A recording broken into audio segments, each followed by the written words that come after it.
2500 home buyers परेशान हैं। Rent plus EMI दोनों की बात में हम मिस करें।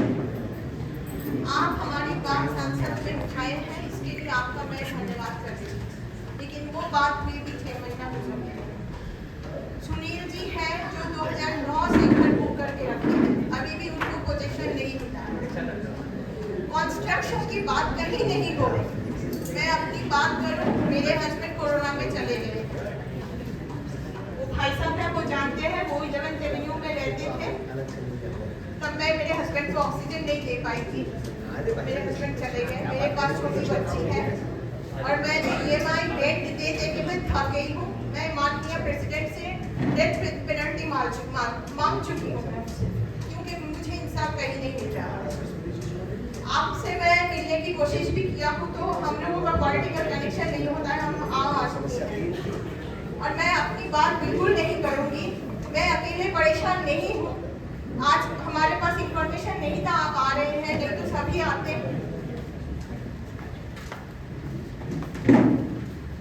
2600 लोग हैं जो आज 25,000 EMI दे रहे हैं, तो 25,000 घर का किराया दे रहे हैं।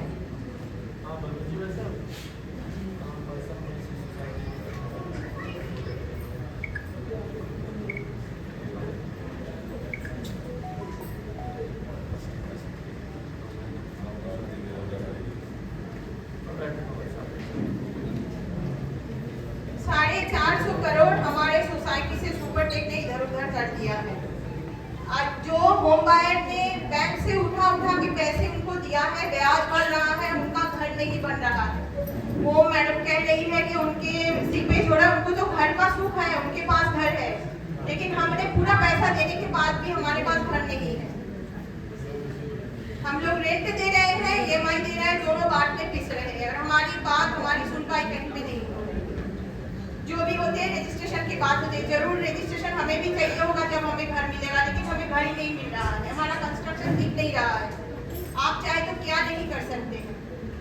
अगर 500 साल पुराना विवाद आप मिटा चुके हैं, तो ये सुपरटेक का इकोविलेज 2 का ऐसा क्या मसला है जो सिर्फ तारीख पे तारीख की टॉर्चर बर्दाश्त करेंगे, और कितने दिन हम लोग बर्दाश्त करेंगे आप बता दीजिए।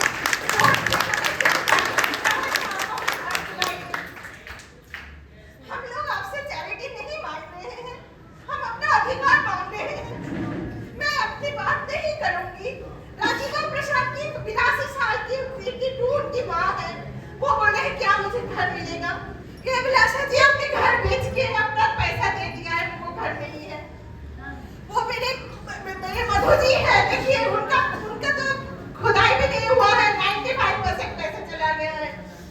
साहब हम लोग बीमार पड़ रहे हैं, टेंशन से हमारे डायबिटीज हो रहे हैं, और सिर्फ 5 साल में एक बार नहीं, हमें 6 महीने में आपके दर्शन चाहिए। हम तो आपके बिना और कौन है? यहाँ पे कोई विपक्ष नहीं होता है, कोई नहीं, तो हमारा बात कौन करेगा? आप ही करोगे। हम तो आप ही को वोट दिए हैं, बार दिए हैं और देंगे भी आगे। 2500 होम बायर है साहब।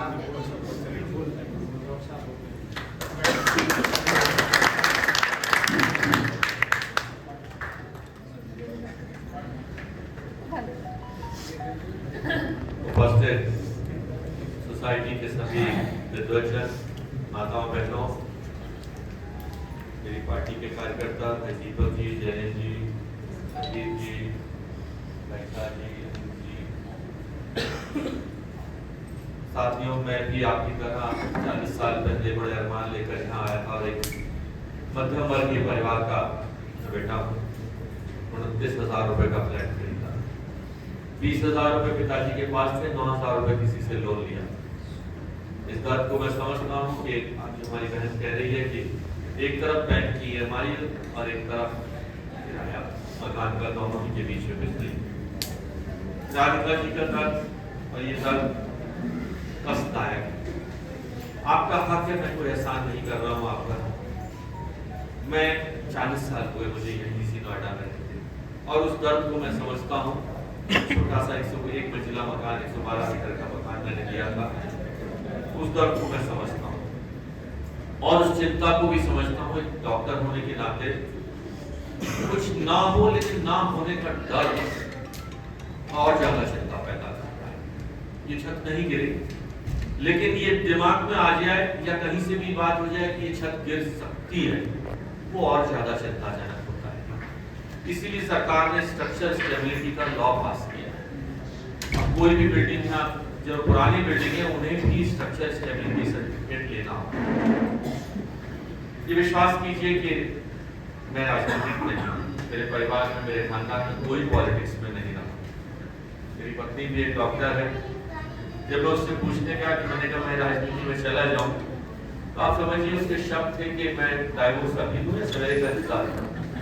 बस कोई राजनीति करने के लिए नहीं आया मैं, ना मैं राजनीति के लिए बना हूं। जो प्रयास आपने मुझे 4 साल विभाग का मंत्री बनाया, नरेंद्र मोदी जैसे प्रधानमंत्री के साथ बहुत कुछ कर भी पाए, लेकिन बहुत कुछ करना बाकी। और ये दर्द सोसाइटियों का सुनकर, इसलिए मैंने पार्लियामेंट में क्वेश्चन उठाया। उसके बाद 4 मीटिंगें, बहुत मजबूत मीटिंगें मुख्यमंत्री की। अभी आज से 15 दिन 20 दिन पहले जब मुख्यमंत्री यहाँ आए थे, तो मुख्यमंत्री जी के सामने बिल्कुल कड़वे शब्दों में जो आपका दर्द है जी, वो कहा गया कि एक तरफ EMI और एक तरफ मकान की किस्त, दोनों दीजिए, मकान का किराया दोनों दिए जाए। और एक मिडिल क्लास फैमिली का दर्द, आज देश का बहुत बड़ा वर्ग मिडिल क्लास फैमिली या लोअर मिडिल क्लास फैमिली, और उसका दर्द हमारे प्रधानमंत्री जी भी समझते हैं, तो वो भी बहुत छोटे परिवार से आए। साथियों, ये आपके दर्द के लिए एक नंबर मैंने राधिका बहन जी को अपना पर्सनल दिया है, आप भी ले लें। मैं दिल्ली में मुझे घर मिला हुआ पार्लियामेंट की तरफ से, लेकिन मैं उसमें कभी ना रहकर के मानता हूँ। कोई भी छोटा बड़ा गरीब अमीर अगर मेरे पास फोन भी छोड़ेगा तो आपको कॉल बैक जरूर मिलेगा। हमारी ये टीम जो आपके साथ, दीपक यादव, मिश्रा जी, गौरव पटेल, ये सारी टीम एक कमांडो टीम की तरह से।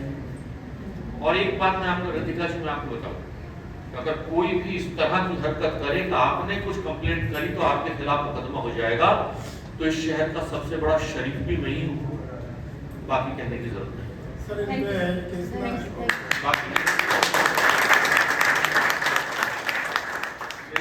ये जो फोर्स आपके साथ जो आप देख रहे हैं, ऐसे 2000 लोगों की, 5000 लोगों की फौज, 27 लाख वोटर है इस कॉन्स्टिट्यूंसी। पूरे उत्तर प्रदेश की लगभग सबसे पहली बड़ी कॉन्स्टिट्यूंसी है। और ऐसे 5-10 हजार युवाओं की फौज हमारे सामने सच्चे खड़े हो जाओ, खड़े हो जाओ। इस लड़के को आप इशारा कीजिए, 500 बच्चे लेकर वहां पहुंच जाए, अगर किसी का भी सब तोड़ने के लिए काफी।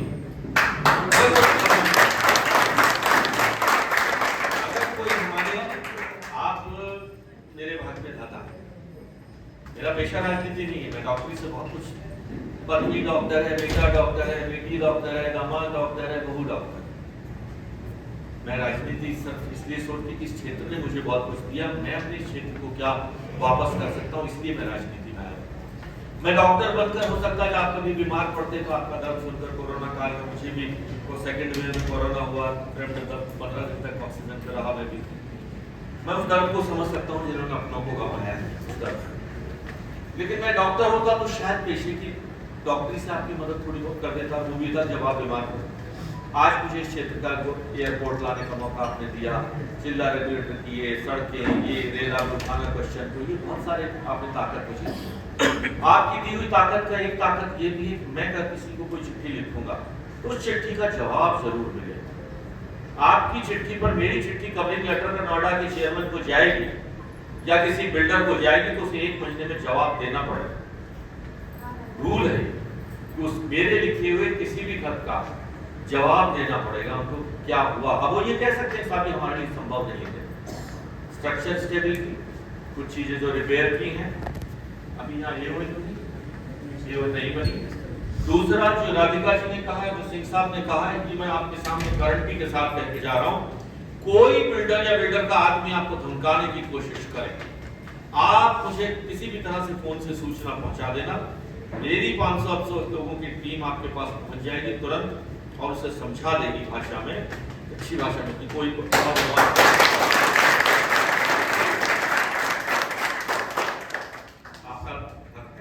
आपने पैसे दिए, आपने फ्लैट लिया है, किसी को फ्लैट मिला है तो इस हालत में है तो उसका दर्द आगे बह रहा है उसमें, किसी को मिला ही नहीं है उनका दर्द अलग है। इस विषय को आप लोगों को भी देखिए, जिनको नहीं मिला है वो और पीड़ादायक है। जब मकान की किस्तें दिए जा रहे हैं, और जिनको मिल गया उनकी रजिस्ट्री नहीं हुई है, मकान में रह रहे हैं लेकिन मालिक हम नहीं है। अब तो कोर्ट की फीस भी गाड़ी है। ये दर्द है, फायर फाइटिंग नहीं है, पानी की सीपेज का नहीं है, सीवेज ट्रीटमेंट प्लांट नहीं है, वाटर की सप्लाई नहीं है, इन दर्दों को मैं समझता हूँ। उसमें भी कुछ काम नहीं चल रहा है। 14 साल हो गया सर, अब अंदाजा लगाइए भैया 925 स्क्वायर का एक छोटा सा 14 साल कुछ होता है। जी ये दर्द एक कुछ पीछे के गलत फैसले ही हमें दर्द देगा। सर इसका समाधान कुछ कराइए।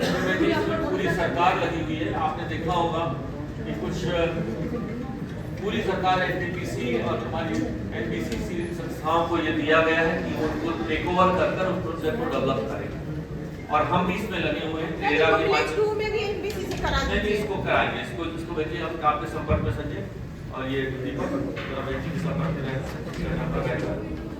हाँ, आप मेरा नंबर भी लिख लें, अभी मैंने राधिका जी को दिया नंबर, आप ले लेना, मैं दिया मैं कार्ड पे लेता हूँ। ये विश्वास कीजिए हम आपके घर में आपके साथ, और अपनी एक ताकत को बनाए रखिए, इस मजबूती को बनाए रखिए। सर ताकत टूटते जा रहा है ना इतने मैं आज मुझे मैंने ये 2 घटनाएं आपके सामने मैंने देखी, मैंने आपको विश्वास दिलाया कैसे बोल रहे कि हैं कोई बिल्डर, कोई पुलिस वाला, कोई बाउंसर, कोई आपके ऊपर अगर उंगली उठाए, ये मैं विश्वास दिलाता हूँ उसका हाथ साफ नहीं बचेगा। अगर नाजायज आपके साथ कोई भी अन्याय होगा तो आपका हक है, आपने मुझे बनाया, मैं किसी बिल्डर का बनाया हुआ या किसी अधिकारी का बनाया हुआ सांसद नहीं हूँ, या आपकी वजह से बना। तो बैंक वाले जहां भी कोई आपके साथ अन्याय कर रहा हो, आप बेशक होकर हमारे साथ आइए, हमारी टीम के लोग आपके साथ खड़े होंगे, आपकी मदद भी करेंगे, और इस विषय को मुख्यमंत्री और प्रधानमंत्री लेवल तक ले जा चुके हैं। ये इस विषय को दिक्कत क्या करी उन्होंने कि 10% पैसा देकर पिछली सरकार ने पोजीशन दे दिया, 90% पैसा उन्होंने दिया नहीं, वो अपने इसका इस सोसाइटी का पैसा सोसाइटी में शिफ्ट कर दिया, इसीलिए वो आज ईडी और उसकी जांचें जेल में, यही कारण है। सर केस लड़के माने हमारे रिप्रेजेंटेटिव है, क्या हो रहा है सुपर टेक्निक के ऊपर केस करें, टैक्स करें तो 3 बार मतलब वो उससे भी चेक होना चाहिए सर, मतलब सब आपके साथ प्लीज उसको साथियों, ये मैं विश्वास दिलाता हूँ, मैं आपके लगातार संपर्क में बना रहूंगा। दीपक और जयेंद्र और संदीप की आप लगातार इनसे पूछकर, दोनों बहनों ने खासतौर पर अधिकारी जी को विषय उठाए, इनकी समस्या का किस तरह से समाधान निकाल सकते हैं, और भी जो से रिलेटेड समस्या है उनको भी हम लोग बहुत बहुत धन्यवाद आपका।